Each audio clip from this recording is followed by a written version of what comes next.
It's the glowing box! After all this time, I'll open it! I'm on it. The rain didn't just fall, it reclaimed the city, turning the neon signs of the Gangnam district into bleeding smears of pink and sapphire across the asphalt. Kang Jae-min sat in the armored silence of the lead Maybach, his eyes fixed on the rhythmic sweep of the windshield wipers. He was a man defined by forward motion, a monolith of iron and secrets whose very presence felt like a heavy weight upon the earth. Behind him, a fleet of black SUVs sat idling, their engines a low, predatory growl that signaled the absolute power of the syndicate. Then, the world stopped. A sharp jolt of the brakes sent a ripple through the convoy. Jaemin's shoulders squared like a fortress, his hand moving instinctively toward the inner pocket of his bespoke charcoal suit. Outside, the rhythmic tap of a white cane cut through the hum of high-end machinery. Iris Caldwell stood in the center of the flooded street, a small, dark silhouette draped in a coat that seemed far too thin for the storm. She was a picture of extreme vulnerability, a child who should have been a ghost in the shadows, yet she stood with a calm that bordered on the supernatural. "Clear the way," the lead bodyguard barked into his radio, his voice a jagged blade of static. But Jae-min didn't wait. He stepped out of the vehicle, the sudden roar of the rain drowning out the protests of his men. The air on the street grew heavy and static, as if the city itself were closing in to trap them. Jae-min approached the girl, his polished shoes splashing through the oil-slicked puddles. He was a terrifying, quiet power, but as he reached her, his steady hand twitched. Iris didn't flinch at his suffocating presence. Instead, she raised a piece of damp paper, a drawing of a hidden room beneath floorboards and a box that pulsed with an impossible, glowing light. Jae-min's eyes rose from the drawing to her sightless face, his expression shattering into a map of raw disbelief. It was a secret he had buried for 20 years, a memory he had tried to fill with concrete and blood. "Where did you get this?" he breathed, his voice lower and steadier than the pounding of his heart. The drawing didn't threaten, it searched him with a desperate vulnerability, as if this child were the only person in the city who could see the man behind the monster. As his bodyguards watched in stunned horror, the man of iron felt the first crack in his foundation, realized he was no longer the hunter, but a man finally being led home by the truth. The rain had slowed to a persistent, morning drizzle by the time the convoy reached the outskirts of the old district. Kang Jae-min stepped out of the car before his lead bodyguard could even reach the handle, his leather soles crunching on overgrown weeds and shattered roof tiles. The ancestral home stood like a skeleton of a giant, its traditional eaves sagging under the weight of 2 decades of neglect. He felt the change instantly. The air here didn't carry the sharp, electric scent of the city's neon, but was thick with the smell of damp earth and rotting timber, the scent of old wood that had long ago forgotten the warmth of a hearth. He moved through the skeletal doorway, his presence a jarring contrast to the ruin. A sharp-suited monolith in a world of decay, Jae-min felt the static of the past closing in to trap him. He didn't bark an order to the men hovering at the perimeter, he didn't need to. The silence of the house was a suffocating power of its own, more intimidating than any rival syndicate. Every floorboard that groaned beneath his weight felt like a heartbeat, a rhythmic reminder of the life he had tried to fill with concrete and blood. He reached the center of what used to be the main hall, his eyes searching the shadows for the specific geometry Iris had drawn. Her sightless descriptions began to manifest before him with a terrifying, quiet accuracy. She had spoken of a hidden heart, and as he looked at the jagged patterns of water damage on the ceiling, he realized they pointed directly toward a corner of the room that had been obscured by a fallen beam. Jae-min knelt, his expensive trousers staining with the grime of 20 years.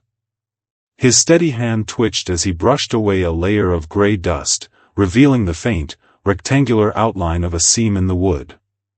It was a breach in the fortress he had built around his own memory.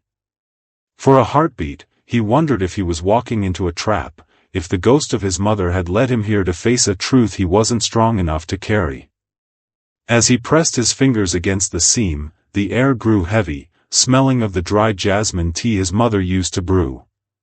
He wasn't the Iron Boss in this moment, he was a boy searching for a lost prayer. He gripped the edge of the board, his knuckles white against the scarred wood. The man of stone was gone, replaced by a son whose desperate vulnerability was finally shimmering through the cracks of his empire. With a sharp, splintering crack, the floorboard gave way, and the first hint of a faint, metallic glow began to bleed through the darkness of the crawlspace. Jaemin stared into the hole, his breath caught in a throat that had forgotten how to plea, realizing the monster he had become was finally being led home. The stillness of the Syndicate's High Council chamber was a deceptive veneer, hiding the tectonic plates of power as they began to grind and fracture. While Kang Jae-min stood in the hollowed-out silence of his childhood home, staring into the ghost of a secret he had tried to bury, the machinery of his empire was already turning against him. In the back rooms and the smoke-filled leather booths of private clubs, the air was thick with the scent of sedition. The elders, men who had been forged in the crucible of a 20-year-old lie, now found Jae-min's sudden emotional erraticism a terrifying liability. To them, his obsession with a blind girl and a rotting floorboard wasn't a journey of discovery, it was a declaration of bankruptcy. They whispered in the dark, their voices low and jagged with resentment. "He is compromised," the senior-most elder hissed, leaning over a table where the flickering yellow light carved deep lines into his face. "The Iron Tiger is looking for ghosts when he should be looking at the docks. The rivals in the north are already smelling blood. They don't see a dragon anymore, they see a man who stops his convoy for a child's drawing." The other men nodded, their expressions grim. For 2 decades, the alliance had been held together by the certainty that Jae-min was a man without a pressure point. Now, Iris Caldwell was a glaring vulnerability, a soft target that had turned their leader inward. The consensus was swift and brutal, that the machine could not function with a heart. If Jae-min wouldn't cut the weakness out himself, then the family would do it for him. They began to map the cracks, noting the security gaps he left as he visited the ruins and the way his private security had been thinned out to investigate a past they had promised was dead. It was a classic coup, built on the oldest grievance in the world, the fear that a leader had become human. Jae-min felt the eyes on him the next day. The red of the room was screaming. The shadows in the syndicate headquarters weren't just decorative anymore, they were watching. Every click of a lighter, every rustle of a silk suit, sounded like a fuse being lit. The empire wasn't just cracking, it was preparing to shatter, and he was the fault line. He realized his awakening had signaled the start of a war, and the men who had once called him son were now the ones sharpening the daggers. The following evening, the rain had retreated into a thick, low-hanging fog that swallowed the city's neon, turning the world into a series of blurred, ghostly shapes. Kang Jae-min stood once more in the skeletal remains of his childhood home, but he was no longer alone. Beside him stood Iris Caldwell, her white cane folded and tucked away as she moved through the wreckage with a grace that defied her blindness. She didn't stumble over the shattered glass or the warped floorboards, she moved as if she were walking through a palace of light only she could see. Jae-min watched her, his sharp-suited frame casting a long, jagged shadow against the peeling wallpaper. He was a man who lived by his eyes, by the red of a rival's twitching hand or the flicker of a lieutenant's gaze, but in this hollowed-out sanctuary, his sight was a prison of dust and decay. Iris, however, was tuned to a different frequency. She trailed her fingers along the scarred wood of a doorframe, her expression one of deep, serene concentration. "It isn't just wood and nails," she whispered, her voice a soft ripple in the heavy silence. "The house holds on to things. It remembers the way the tea smelled on the stove. It remembers the sound of the piano in the corner." Jae-min felt a sudden, electric chill. There had been no piano in this house for 2 decades, its wood long ago stripped for kindling or sold for scrap. "How do you know about the piano?" he asked, his voice a low, ragged rasp. Iris didn't answer immediately. She moved toward the center of the room, her head tilting as if listening to a conversation happening 20 years in the past. "Everything has an echo, Mr. Kong. Especially the things that were lost in anger." She stopped exactly where the floorboard had splintered the day before. "Your mother used to sit here." She wasn't just hiding a box, she was hiding a prayer. She was afraid of the men in the suits, the ones who smelled like cold metal and expensive smoke. Jae-min's steady hand twitched. She was describing the syndicate elders with a terrifying, quiet accuracy, pinpointing the exact sensory details of the men who had raised him in a garden of iron. He realized then that Iris wasn't just a messenger, she was a bridge. While he had spent 20 years building a monument of numbness to forget the pain, she was reading the shadows he had ignored. He looked at her small, determined face and felt a raw, desperate vulnerability. For the first time in his life, the man of iron understood that he had been the one who was truly blind, unable to see that the truth hadn't been buried under the floorboards, but had been vibrating in the very air he breathed. The house wasn't a ruin, it was a recording, and Iris was finally turning up the volume. The tension that had been simmering in the council chambers finally boiled over into the rain-slicked reality of the streets. It happened in the span of a heartbeat, a moment of coordinated chaos designed to look like a tragic accident. As Kang Jae-min stepped out of the shadowed doorway of the old house, he saw the headlights, a pair of cold, white eyes cutting through the fog, accelerating toward the small figure of Iris Caldwell. She was standing by the curb, her white cane a slender, unmoving reed against the backdrop of the city's indifferent neon. The vehicle, a nondescript sedan with blackened windows, didn't swerve. It didn't brake. It was a clean hit, the kind the syndicate used to erase vulnerabilities without leaving a fingerprint. Jae-min felt the change instantly, the air grew heavy and static as the predator-prey dynamic shifted. He didn't bark an order to his men, and he didn't reach for his phone to call off the strike. Instead, the man of iron did something that turned his entire world into a moment that could never be taken back. He ran.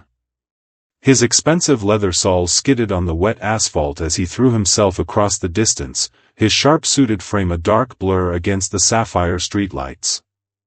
He reached Iris just as the screech of tires tore through the silence. With a strength born of a raw, desperate vulnerability, he scooped the girl into his arms and rolled, their bodies crashing into the damp brick of an alleyway just as the sedan roared past, clipping a fire hydrant and sending a plume of water into the night air. The silence that followed was suffocating. Jae-min lay on the cold ground, his protective grip around Iris never wavering.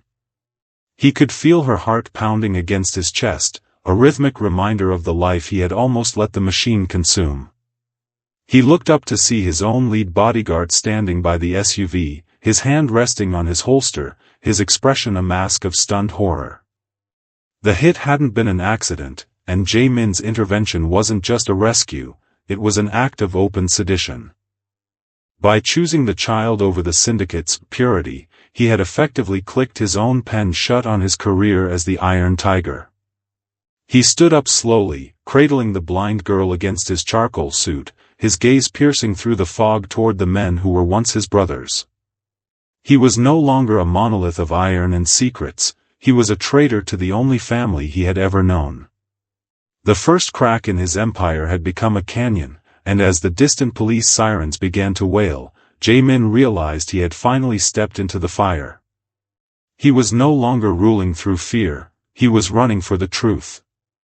The midnight air was a heavy, suffocating shroud as Kang Jae-min returned to the skeletal remains of his childhood home.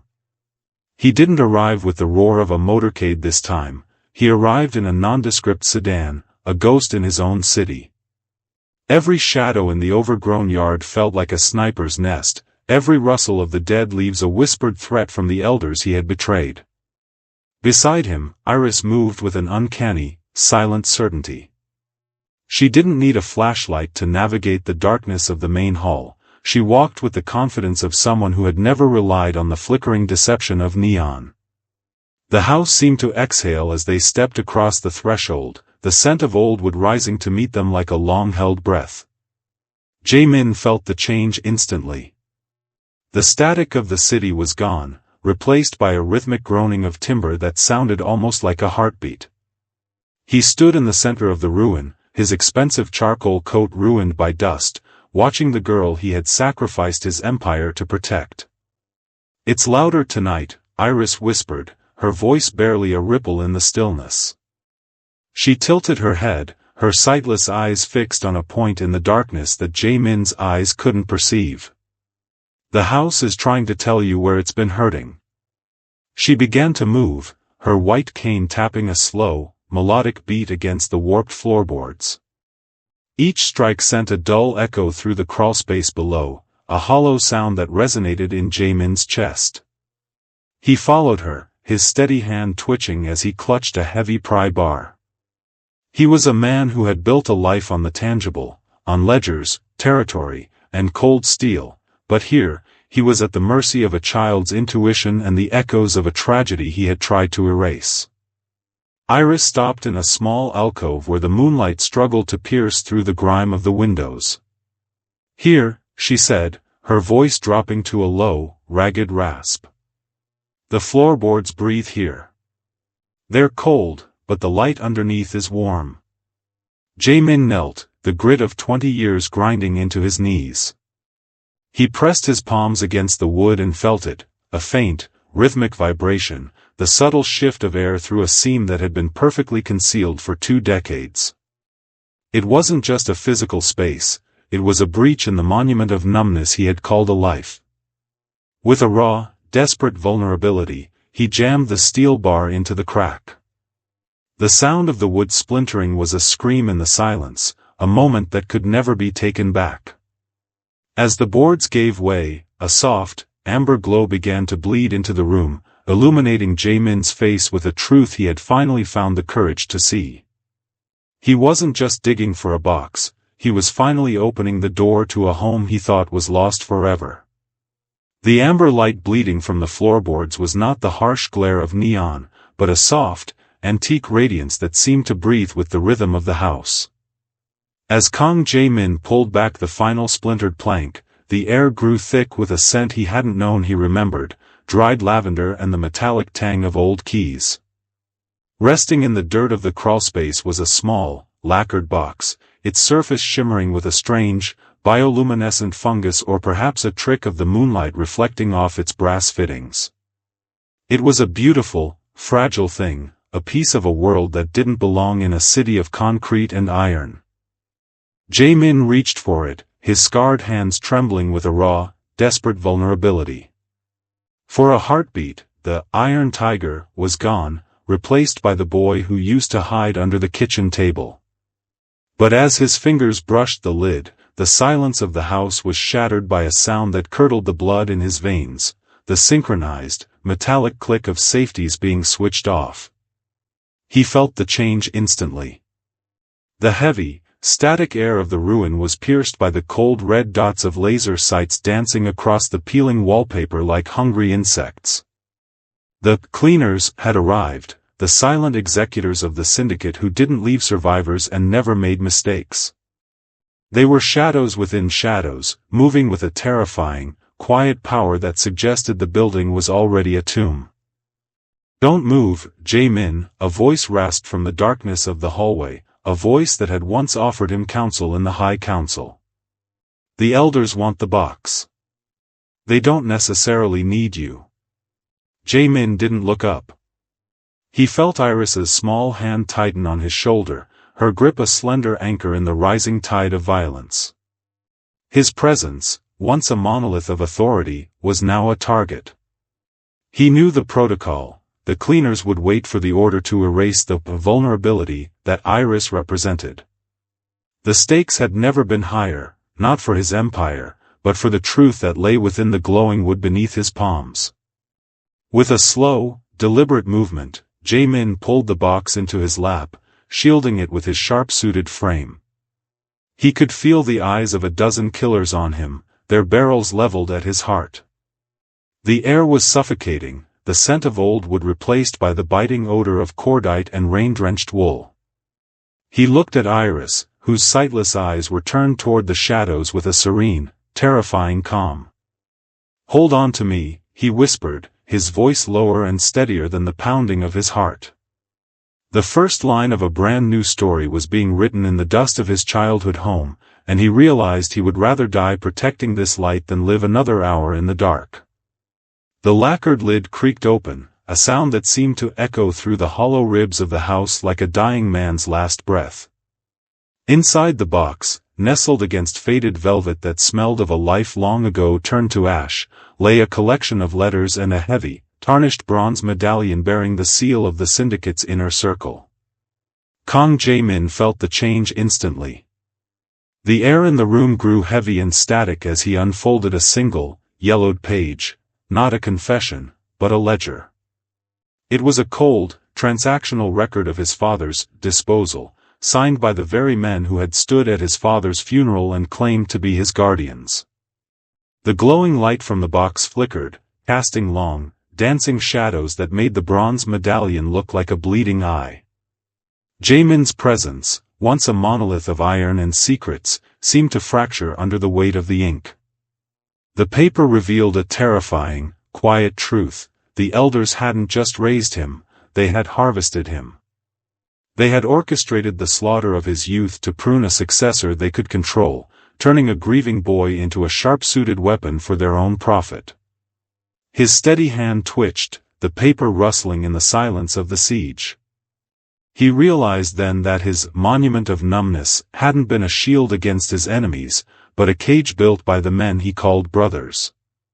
The raw, desperate vulnerability in his eyes turned into a cold, diamond-hard clarity. Beside him, Iris reached out, her fingers brushing the bronze seal. "The metal tastes like copper and old blood," she whispered, her voice a soft ripple against the suffocating tension of the red laser dots painting the walls. "The men who gave this to you, they never wanted you to find the light. They only wanted the shadow you cast."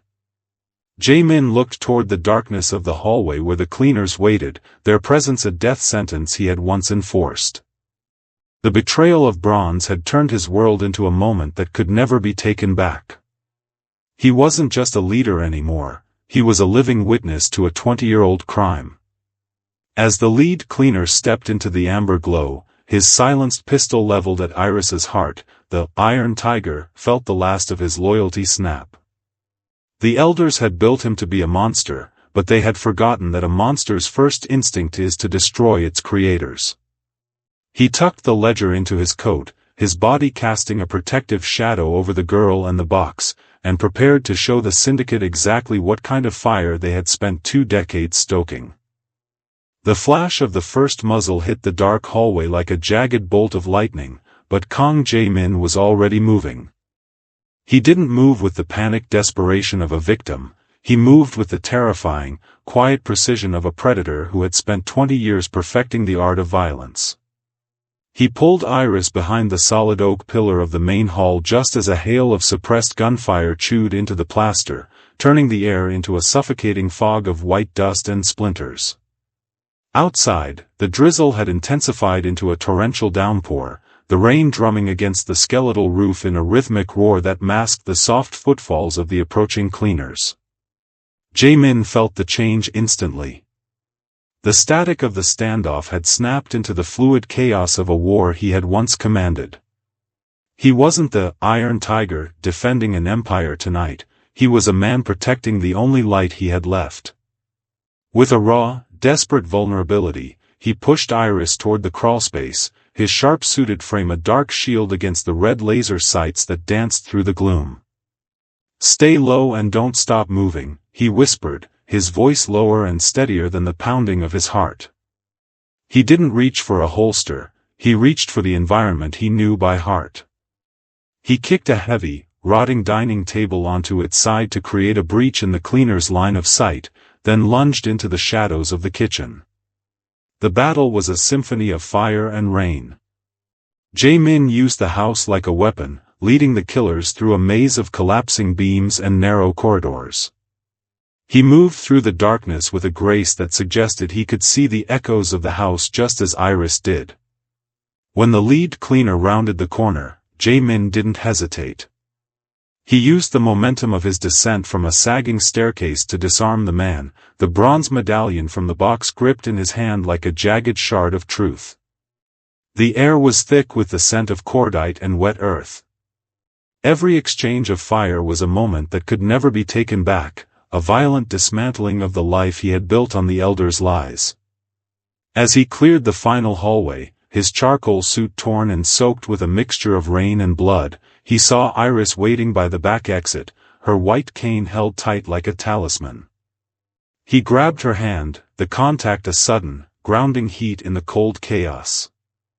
They broke out into the storm, the ruins of his childhood home burning behind them as the cleaner's flashlights searched the smoke. Jae-min didn't look back. The fire had consumed the boy he was and the monster he had become, leaving only the man who was finally, irrevocably, prepared to fight for his own soul. The fire that consumed the ruins of the old house acted as a final, cleansing ritual, turning 20 years of lies and iron into a towering pillar of ash. In the chaotic aftermath of the siege, the syndicate found only the charred remains of a luxury sedan and a single, heat-warped bronze medallion left near the wreckage. Kang Jae-min, the Iron Tiger, was declared dead, a casualty of the very war he had started. It was a moment that could never be taken back, a clean break from a world that had tried to harvest his soul. Months later, the heavy, static air of the crime world was replaced by the crisp, salt-tinged breeze of a quiet coastal town far from the neon glare of the city. There was no motorcade here, no fleet of armored SUVs to announce a presence that demanded fear. Instead, there was only the rhythmic, steady tap of a white cane against a wooden boardwalk. Iris Caldwell walked toward the shoreline, her dark coat replaced by a light sweater, her expression one of serene, unwavering peace. She didn't stumble, and she didn't hesitate, for she was no longer navigating the world alone. A few paces behind her followed a man in a simple linen shirt, his once sharp posture softened into a stance of quiet, enduring strength. His hands, no longer curled into defensive fists or reaching for a holster, were relaxed at his sides. Kang Jae-min had traded his crown of iron for a life of gold. He lived now in the shadows by choice, a silent guardian who had faked his own ending to ensure a child's beginning. He was the red for a girl who saw through her heart. He was the one who described the way the sunset turned the waves into liquid copper and how the gulls traced white lines against a sapphire sky. As they reached the edge of the pier, Iris stopped and turned her head toward him, her sightless eyes shimmering with a soft, enduring light. "Is the light warm today?" she asked, her voice a gentle ripple in the sound of the tide. Jae-min stepped beside her, his hand reaching out not to lead, but to find hers. He looked out at the horizon, where the sun was dipping below the water, casting a glow that erased the scars of his past. "It's honest," he replied, his voice warmer and steadier than it had ever been in the High Council chambers. The monster he had been was gone, buried under the floorboards of a house that no longer existed. In its place was a man who had found his pulse in the silence. As they stood together against the vast, open sky, it was clear that their journey hadn't been an escape, it had been a homecoming. He was no longer a merchant of fear, he was the eyes for the one who had finally, irrevocably, taught him how to see. The core moral lesson of this story lies in the concept that inherited darkness is not destiny. Kang Jae-min spent 20 years allowing his soul to be petrified by a criminal machine that he believed was his only family. He built a monument of numbness to survive, operating under the false assumption that power is synonymous with isolation and the suppression of one's past. However, the story demonstrates that the truth possesses an inherent buoyancy. No matter how deeply a secret is buried or how much concrete is poured over a memory, it will eventually surface to demand an accounting. The educational value of the narrative centers on the redefinition of strength. In the beginning, Jaemin's strength is portrayed as a monolith of iron, rigid, cold, and ultimately brittle. It is only when he experiences the raw, desperate vulnerability sparked by Iris's drawing that he accesses a more profound form of power, the courage to be protective. The story teaches that true authority does not come from the ability to command a motorcade or instill fear, but from the willingness to dismantle one's own empire in defense of innocence and truth. Furthermore, the story highlights the transformative power of perspective. Iris, despite her blindness, sees the echoes of the house and the humanity in Jaemin that he himself had forgotten. This serves as a powerful metaphor for emotional intelligence over objective sight. It suggests that when we stop looking at the world through the lens of transaction and territory, we can begin to see the prayers and echoes that make life worth living. Ultimately, the story concludes that a crown of iron is a burden and a life of gold is only found when one has the humility to be led home by the truth.